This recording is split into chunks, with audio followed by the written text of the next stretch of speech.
Hello everyone, welcome back to another episode of r/AITA. In today's episode, AITA for making my stepson share the snacks he brought with his own candy with his sister? AITA for telling a school nurse I don't need a second opinion from an American doctor for a diagnosis made in Spain. AITA for always being overdressed and making my wife look bad because she doesn't dress up? Before we get started, make sure to subscribe so you will never miss a video. So let's get started. AITA for making my stepson share the snacks he brought with his own candy with his sister? My F32 husband, M40, has a son, M17, from a previous relationship. We have a 8-year-old daughter together and a baby, 7 months. My stepson got a part-time job around Christmas. He works in Starbucks. He's using his money to buy mostly gaming equipment, games and clothes, but sometimes he also buys snacks. They're not special snacks or anything, just Doritos or chips from the store. He likes to have some bags to eat while he's playing. He brought a big pack of stuff yesterday after work. When he came home, my daughter asked him what he brought and started looking through the stuff. He had some candy and she asked for some. He told her those candies were his and told her to not touch it. She insisted on having some, and as he said no again, they started arguing and she then cried. She came crying to me, waking up my youngest son, who's teething BTW, and told me what happened. So I told my son to just share some candy with her and help. He argued that he brought it with his own money so he doesn't have to give her anything. I told him that we buy most of our groceries with his dad's and my money so we could use the same logic. He continued arguing until I threatened him to ground him and he finally gave in. He was upset afterwards. When my husband came home, he told him what happened, and after dinner my husband called MW off for treating stepson as a little kid. He said that since he's being responsible with a job and getting his own money, then he should get to decide if he wants to share his snacks or not, and told me to not get my frustration out on his son. AITA? YTA. You caved because your daughter cried for not getting her own way. Your stepson paid for the snacks out of his own money and had every right not to share. If you had said you'd reimburse him, then that would have been better, but ultimately the decision was his to make. Also, to add to this, you're their parents, it's your duty to ensure there's food in the house. He's still a child and shouldn't be expected to pay any of the expenses. Saying that you pay for XYZ is a stupid argument since that's your job, as a parent, to do and not his. YTA. YTA. She's your child, buy her snacks. Also poor form to teach her that crying will get her what she wants. She's 8, too old for that shit. Also, you paying to feed your minor stepson isn't comparable. That is you literally doing your job as a parent. I told him that we buy most of our groceries with his dad's and my money so we could use the same logic. No, you can't, because you are adults who are legally and morally responsible for feeding your children. He's a teenager who has no such responsibility to his sister. Major YTA. He is working to earn money that he can do whatever he likes with. Meanwhile, you are raising your daughter to be a spoiled brat who can't hear the word no because she'll just throw a tantrum to get what she wants. YTA. Your stepson bought that with his own money, for himself. Who made you the snack police? Also, it's never ever cool to imply or tell children that you're doing them a favor by feeding them. You are obligated by law to care for the children in your custody. Your children didn't ask to be born. Finally, I think it's interesting that he's my stepson when he's working and playing video games, but he's my son when you're telling him what to do. I don't know what it means, but I think it's worth pointing out. Who's teething BTW? Info, how is this relevant? It's the world's lamest effort to swing sympathy in her favor. Read as I'm stressed and have a short fuse because my infant is fussier than normal. While we're picking at things, OP, please learn the difference between bought and brought. YTA. What you should have done in that situation was explain to your daughter that he bought that candy with his own money, so it is his, and no amount of crying or tantrum throwing, even if it wakes up the baby, will get her way for her. You could have told her she could do some chores to earn money to buy her own candy. Such a teachable moment. But you copped out and threatened your stepson in order for you to not have to deal with the tantrum. OP rewarded daughter for the tantrum at stepson's expense. Also, OP is blaming the stepson to waking up the baby when clearly was her daughter. YTA. Those are his snacks, and you're teaching your daughter that she can get whatever she wants when she throws a tantrum. You don't get to decide what he does with the stuff he buys with his own money. YTA. She came crying to me, waking up my youngest son, who's teething BTW, and told me what happened. So I told my son to just share some candy with her and help. So instead of dealing with your daughter for throwing a fit that woke up the baby, you instead told your stepson to reward her bad behavior just so you didn't have to actually put in any effort at parenting your daughter. I told him that we buy most of our groceries with his dad's and my money, so we could use the same logic. Well, no. The law says you have to provide him with food. There is no law in existence that says he has to provide anything for your spoiled daughter. Your husband and stepson are 100% right. You owe him reimbursement for the candy, not just money. You need to go to the store to replace what you forced him to give up, an apology, and a promise to actually parent your daughter in future instead of acting like a stepmonster by putting the entire fault and burden on him when he did nothing wrong. AITA for telling a school nurse I don't need a second opinion from an American doctor for a diagnosis made in Spain. I, 17F, moved from Spain to the US with my parents a year ago. I have a very rare and severe neurological condition, which is itself a subtype of a more common and less debilitating condition. When I say rare, I mean a 0.0001% occurrence rate. I was diagnosed in Spain a year ago, before we moved. I spent 2 weeks in the hospital. They ran all the tests possible, even experimental ones. I eventually saw a specialist who's extremely well known in his field. He made the diagnosis and gave me a prescription. I went from 2 episodes a day to less than 1 a month. Now for the issue. A week ago, a new head nurse was hired at my high school. As an at-risk student, she asked to meet me. When I started describing my situation, she interrupted me, saying, "I know, name of the more common condition, cut it short." Since it's on a whole other level in terms of gravity and rarity, I still went ahead and described it. She interrupted me again and said, "This diagnosis is very unusual, are you sure about it? I know a very good doctor, you're sure don't want to have a second opinion from an American doctor?" She stressed American. I told her that all the tests were ran a year ago, the diagnosis fits perfectly, and the medication is working. I finally said that Spanish doctors are just as competent as American ones. I was calm, but it showed that I thought she considered Spain as a third world country. She rolled her eyes and said that I didn't need to get defensive. I told my parents when I went home. My dad, American, got on her side. I said he was free to spend dozens of thousands of dollars, what the whole process would have cost in the US, for the same diagnosis and to get me under opioids. He said I was overreacting and that I didn't need to be an AH about it, but my mom, who's Spanish, understands my reaction given how mentally taxing all this is.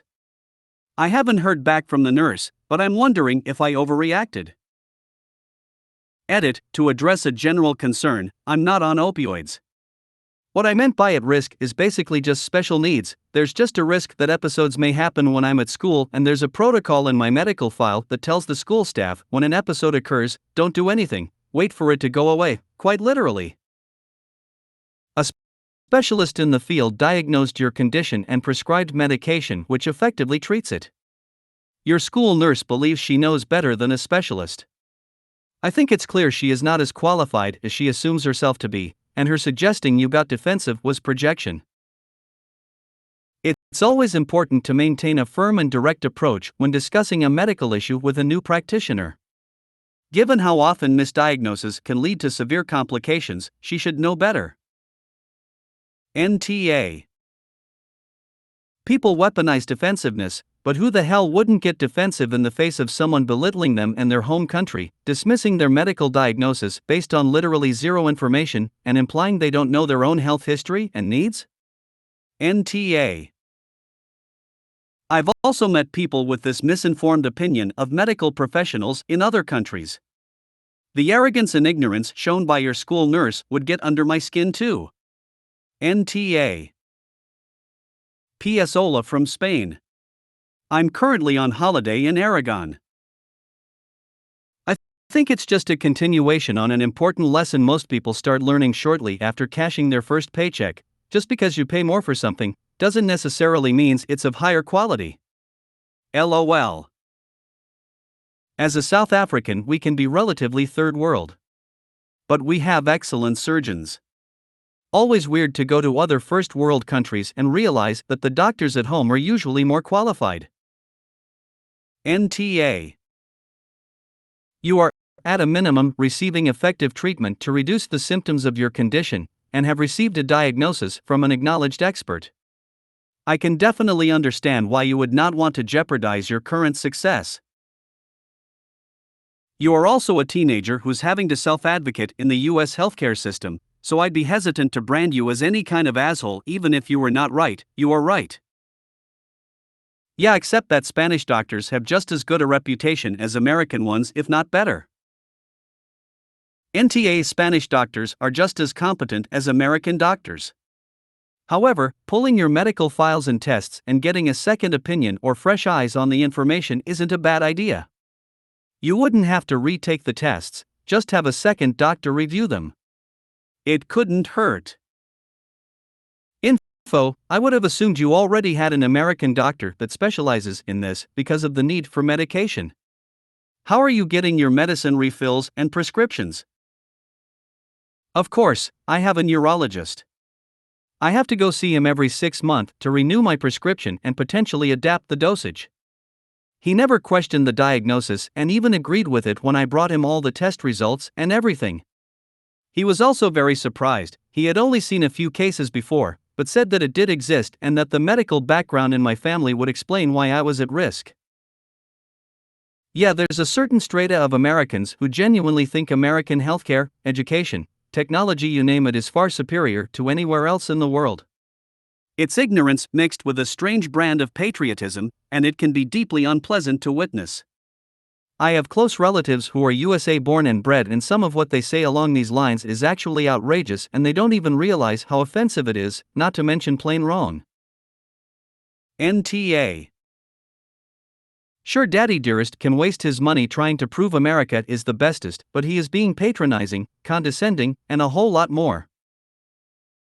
Spain has one of the best healthcare systems in the world. The best quality/price. NTA. Also free and universal.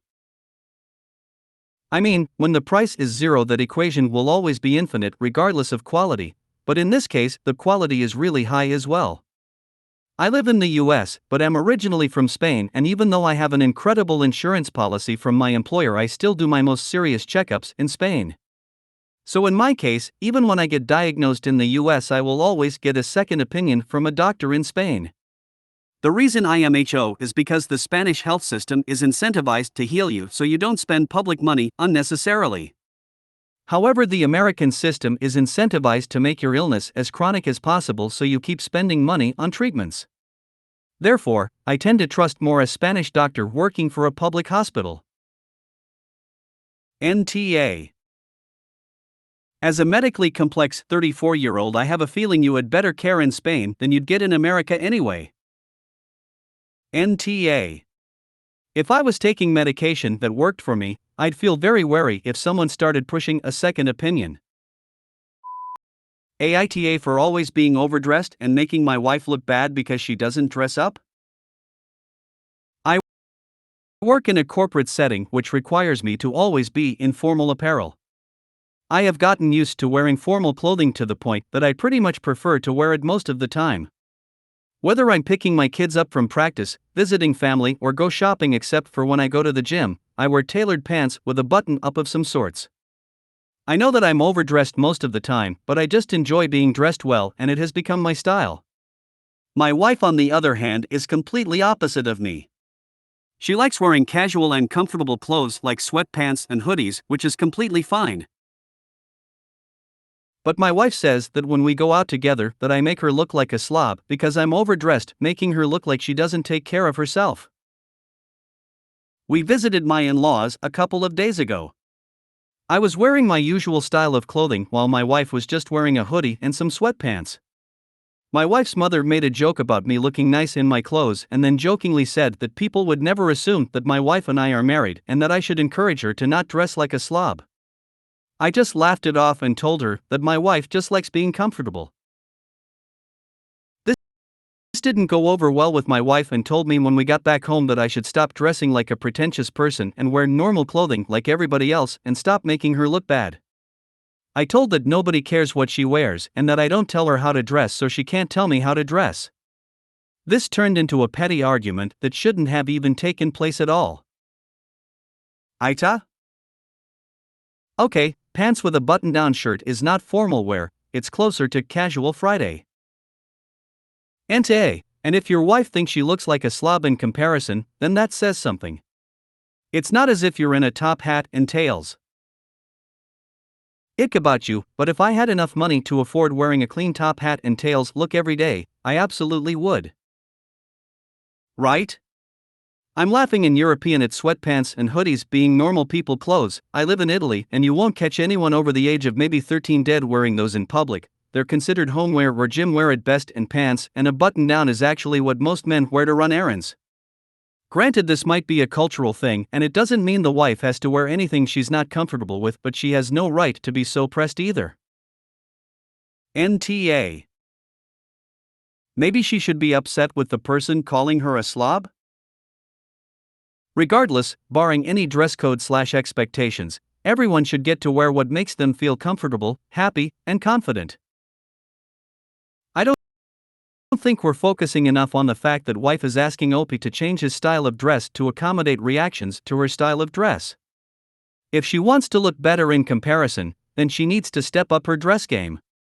If she doesn't want to step up her dress game, then she needs to accept that others will view her as casually dressed in comparison.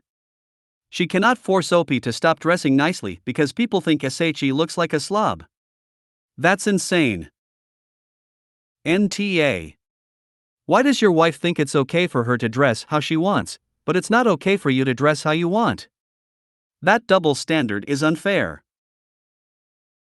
I have no problem whatsoever with how my wife dresses, and I would never dictate what she should or shouldn't wear.